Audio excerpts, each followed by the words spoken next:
Odinga est un panafricaniste avec beaucoup d'expérience, beaucoup de connaissances du continent, beaucoup d'idées et d'enthousiasme malgré son âge. Un État relativement fort derrière lui.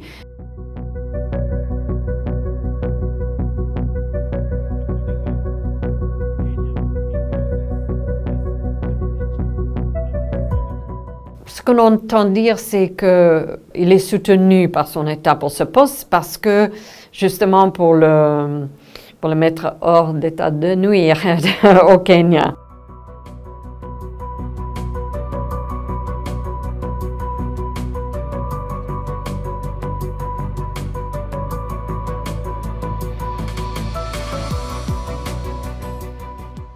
Avoir un ancien chef du gouvernement comme président de la commission peut créer une situation de conflit, presque de tension entre le président de la commission et donc des ambassadeurs qui sont à Addis Abeba ou des ministres ou des autres chefs d'État, parce que ce n'est pas quelqu'un qui est en retrait.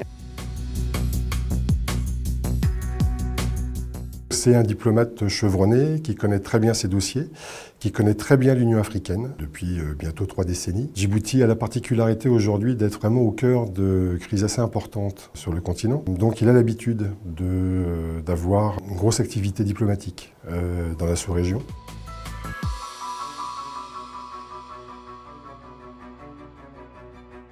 On peut dire qu'il a une longueur d'avance. Il est connu de la part de tout, on va dire, le microcosme diplomatique du continent. Alors, la candidature de Richard Andriamandrat, elle est très surprenante parce que pendant très longtemps, on a cru que Madagascar allait présenter l'ancien président, R. Rajayamanpran, qui a été donc président de 2013 à 2018, qui avait officiellement fait acte de candidature, mais il semble-t-il n'a jamais bénéficié du soutien de son successeur, Andry Rajoelina. Andry Rajoelina a préféré adouber un de ses fidèles.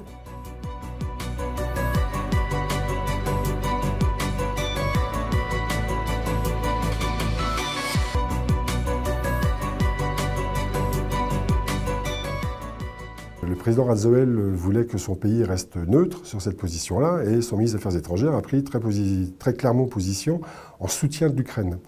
Ce qui fait qu'il a été désavoué immédiatement, il a été obligé de démissionner et à partir de ce moment-là, il disparaît complètement des radars.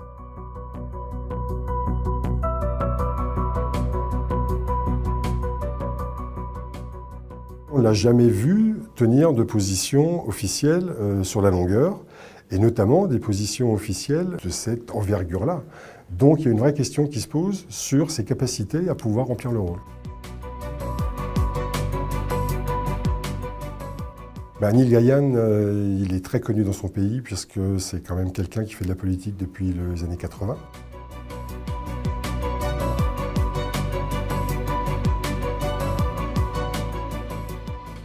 On pense qu'il est surtout là, en fait, puisque les élections générales arrivent à Maurice avant la fin de l'année. Lui-même est membre d'un des principaux alliés de l'actuel Premier ministre au pouvoir.